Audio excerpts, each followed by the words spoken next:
वैसे जरूरी नहीं है, लेकिन वीडियो को लाइक या फिर डिसलाइक कर दिया करें। मूवी स्टार्ट होती है तो हम दो मैरिड कपल्स को देखते हैं। एक कपल में लड़की का नाम विकी होता है और दूसरे कपल में आदमी का नाम डगलस होता है। वो चारों एक जंगल में किसी क्रिएचर से अपनी जान बचाकर भाग रहे थे, लेकिन तभी वो क्रिएचर डगलस की वाइफ को पकड़ लेता है और उसे खींचकर अपने साथ ले जाता है। लेकिन डगलस अपनी वाइफ को बचाने के लिए कुछ भी नहीं कर पाता। इसके बाद सीन शिफ्ट होकर 5 कॉलेज स्टूडेंट्स पर आता है, जिनमें एक लड़की का नाम एलिसा था और बाकी उसके फ्रेंड्स थे और उसका एक भाई भी था। एलिसा की फीमेल फ्रेंड का नाम मैंडी था। असल में ये लोग एक जंगल में हाइकिंग के लिए आए होते हैं। इसके बाद ये जंगल में एक नोटिस लगा हुआ देखते हैं, जिसमें लिखा हुआ था कि यहाँ पर लोगों का आना अलाउड नहीं है। लेकिन वो सभी इस वार्निंग को सीरियस नहीं लेते, क्योंकि उन्हें लग रहा था कि ये गवर्नमेंट की कोई चाल है लोगों को यहाँ से रोक कर इस जंगल को खत्म करने की। इसके बाद ये लोग एंट्रेंस पर एक पिक्चर क्लिक करते हैं और आगे बढ़ जाते हैं। रास्ते में एलिसा अपनी फ्रेंड को बताती है कि मैं हर साल अपनी फैमिली के साथ इस जंगल में आया करती थी, लेकिन अब क्योंकि हम कहीं और शिफ्ट हो गए हैं, इसीलिए अब 7 साल के बाद मैं यहाँ पर आई हूँ। इसी दौरान हम वहाँ पर एक जानवर की डेड बॉडी को भी देखते हैं, जिसे किसी दूसरे जानवर ने काफी बुरे तरीके से मारा होता है। फिर थोड़ी दूर जाने के बाद एलिसा अपने भाई को और आगे जाने से मना करती है। वो कहती है कि अब हमें आगे बढ़ना नहीं चाहिए, क्योंकि हमने वापस भी तो जाना है और अगर हमें यहाँ पर रात हो गई तो हमें काफी मुश्किलात का सामना करना पड़ सकता है यहाँ पर। तब एलिसा का भाई उसे समझाता है कि हम पहले भी तो फादर के साथ जंगल में काफी आगे तक जा चुके हैं, इसीलिए तुम फिक्र मत करो, हमें कुछ भी नहीं होगा। और अब एलिसा को ना चाहते हुए भी अपने भाई की बात माननी पड़ती है। लेकिन थोड़ा आगे जाने के बाद इन सिबलिंग्स में बहस होने लगती है। तब इनकी बहस से परेशान होकर एलिसा का फ्रेंड जब थोड़ा आगे जाता है तो उसे वहाँ पर किसी का बैग पड़ा हुआ मिलता है। इसके बाद रात हो जाती है और ये लोग अभी तक जंगल में ही थे और यहाँ पर सब लोग एलिसा के भाई पर काफी गुस्सा कर रहे थे, क्योंकि वही सबको जंगल में इतना आगे लेकर आया था। इसके बाद इन्हें वहाँ पर उसी लड़की की डेड बॉडी के पार्ट्स मिलते हैं, जिसे मूवी के स्टार्ट में वो क्रिएचर अपने साथ ले गया था, यानी डगलस की वाइफ। और जब भी उस डेड बॉडी के पार्ट्स को देख रहे होते हैं कि तभी उन्हें वहाँ पर किसी क्रिएचर की आवाज सुनाई देती है, जिसकी वजह से ये लोग काफी डर जाते हैं। इसीलिए वो जल्दी से अपनी गाड़ी की तरफ भागने लगते हैं। लेकिन इससे पहले कि ये लोग अपनी गाड़ी तक पहुँच पाते, इनके सामने वही अजीब सा क्रिएचर आ जाता है, जो कि इन लोगों को देख लेता है और अब वो इनके पीछे पड़ जाता है। लेकिन लकीली ये लोग उस क्रिएचर से बचते हुए एक जगह पर आकर छुप जाते हैं और यहाँ उन लोगों को एक कैबिन नजर आता है, जिसे देखकर एलिसा का भाई उन सबको उस कैबिन में जाने का कहता है और खुद वो दूसरी तरफ जाकर उस क्रिएचर को डिस्ट्रैक्ट करने का कहता है। अब बाकी लोगों के जाते ही जैसे ही एलिसा का भाई उस क्रिएचर को डिस्ट्रैक्ट करने के लिए वहाँ से निकलने लगता है कि तभी उसके सामने वो क्रिएचर खुद आ जाता है और वो एलिसा के भाई पर अटैक करके उसे मार डालता है। इसके बाद अब ये चारों फ्रेंड्स कैबिन के अंदर जाने लगते हैं, लेकिन जब मैंडी अंदर जाने लगती है तो वो क्रिएचर उसका पाँव पकड़ लेता है, लेकिन ये सब मिलकर उसकी जान बचा लेते हैं। कैबिन में आते ही इन्हें वो तीनों सर्वाइवर्स मिल जाते हैं, यानी डगलस, विकी और उसका हस्बैंड, जिन्हें हमने मूवी के स्टार्ट में भी देखा था। इन तीनों ने मिलकर उस पूरे कैबिन को ब्लॉक कर दिया था ताकि ये उस क्रिएचर से बच जाए। इसके बाद विकी एलिसा को अपने बारे में बताने लगती है कि हम चारों असल में एक बिजनेस ट्रिप पर जा रहे थे, जिसके बाद हमारी गाड़ी खराब हो गई और हम इसी जंगल में फंस गए और उस क्रिएचर ने हमारी फ्रेंड को मार दिया। तभी एलिसा का फ्रेंड बताता है कि मैंने सभी के पेरेंट्स को कॉल कर दी है और पुलिस को भी इन्फॉर्म कर दिया है और अपनी लोकेशन भी बता दी है, इसीलिए बहुत जल्द कोई ना कोई उनकी हेल्प के लिए यहाँ पर आ जाएगा। तब डगलस कहता है कि कोई भी हमारी हेल्प करने के लिए यहाँ पर नहीं आ पाएगा और अगर हमने इस कैबिन से निकलने की कोशिश की भी तो वो क्रिएचर हमें मार देगा। इसके बाद ये लोग सभी डोर्स और विंडोज को और भी अच्छी तरह से ब्लॉक कर देते हैं ताकि वो क्रिएचर अंदर ना आ सके। यहाँ पर एलिसा काफी परेशान होती है, क्योंकि उसे लग रहा था कि वो क्रिएचर यही चाहता है कि वो सब इसी जगह पर एक साथ कैद रहे।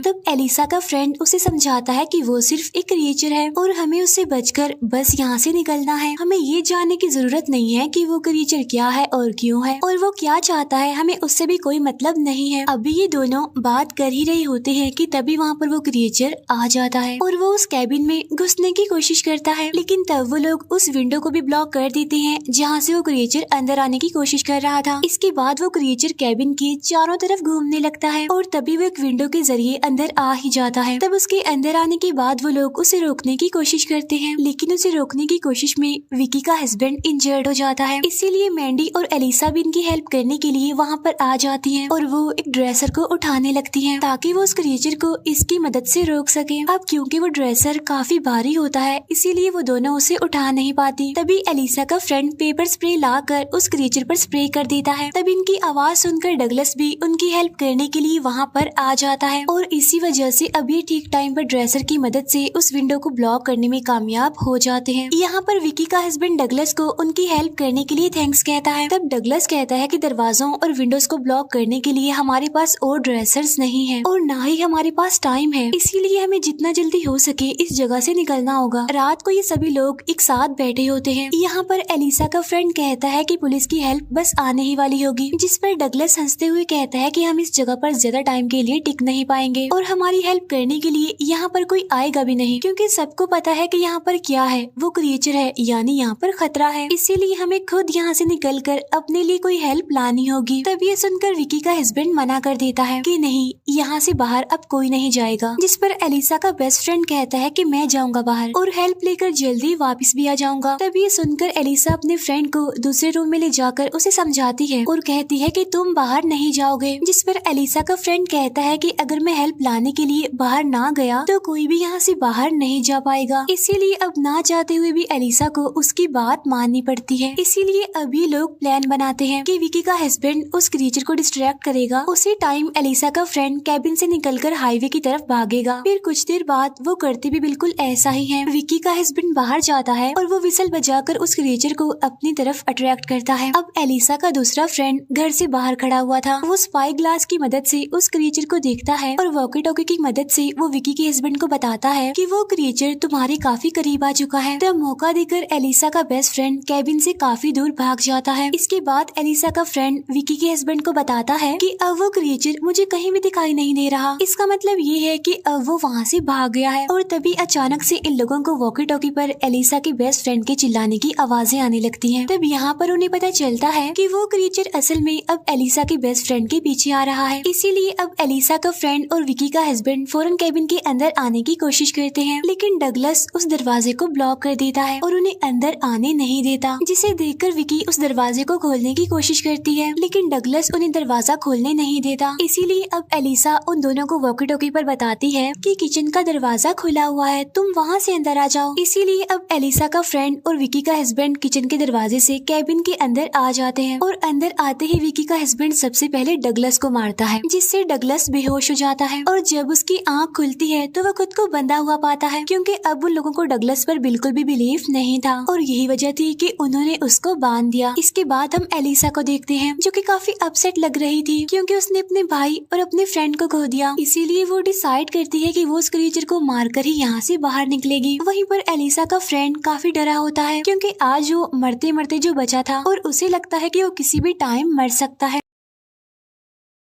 इसीलिए मरने से पहले वो मैंडी को सॉरी बोलता है कि मैं तुम्हें चीट कर रहा था। तब ये बात सुनकर मैंडी काफी गुस्सा हो जाती है उस पर और तभी वहाँ पर वॉकी टॉकी बजने लगता है, जिसे देखकर उन सबको लगता है कि शायद ये एलिसा के फ्रेंड की तरफ से भेजा गया कोई सिग्नल है। लेकिन उन्हें दोबारा से वॉकी टॉकी के बजने की आवाज सुनाई देती है, जिसे फॉलो करने पर इन्हें पता चलता है कि वो आवाज असल में अंडरग्राउंड रूम से आ रही है। इसीलिए अब एलिसा बगैर सोचे समझे अंडरग्राउंड रूम में जाने का फैसला करती है और बाकी सब भी उसे फॉलो करते हैं। लेकिन जाने से पहले विकी का हस्बैंड उसे ऊपर ही छोड़ देता है, इस फिक्र में कि कहीं वो क्रिएचर मेरी वाइफ को मार ना दे। अंडरग्राउंड रूम में इन्हें एलिसा का बेस्ट फ्रेंड मिलता है, जो कि काफी इंजर्ड था। उसे देखते ही वो लोग उसे वहाँ से ले जाने की कोशिश करते हैं, लेकिन तभी वो क्रिएचर वहाँ पर आ जाता है और अब विकी का हस्बैंड उस क्रिएचर को रोकने की कोशिश करता है। इसके बाद ये लोग एलिसा के फ्रेंड को लेकर ऊपर आ जाते हैं, लेकिन अब क्योंकि विकी का हस्बैंड उस क्रिएचर को रोकने गया था, इसीलिए वो उसके सामने टिक नहीं पाता। इट्स मीन वो क्रिएचर उसे भी मार डालता है। तभी हम देखते हैं कि एलिसा के बेस्ट फ्रेंड की हालत काफी खराब है। तब उसकी ऐसी हालत देखकर डगलस उनसे कहता है कि ये किसी भी टाइम मर सकता है, लेकिन शायद इसकी वजह से हम बच सकते हैं। असल में डगलस का आइडिया एलिसा के फ्रेंड को यूज करके उस क्रिएचर को डिस्ट्रैक्ट करने का था, ताकि ये सब लोग यहाँ से निकल सके। लेकिन एलिसा इस बात पर बिल्कुल भी एग्री नहीं करती, बल्कि वो एक दूसरा प्लान बनाती है कि हम उस क्रिएचर को इस जगह पर लाकर ट्रैप करेंगे और फिर उसे अंडरग्राउंड रूम से मिले हुए उस फ्यूल की मदद से जला देंगे। तब एलिसा का ये प्लान सुनकर डगलस भी उसकी बात पर एग्री करता है और वो कहता है कि मैं भी उस क्रीचर को पकड़ने में तुम्हारी हेल्प करूंगा। इसीलिए एलिसा अब अपने फ्रेंड को कहती है कि डगलस को खोल दो,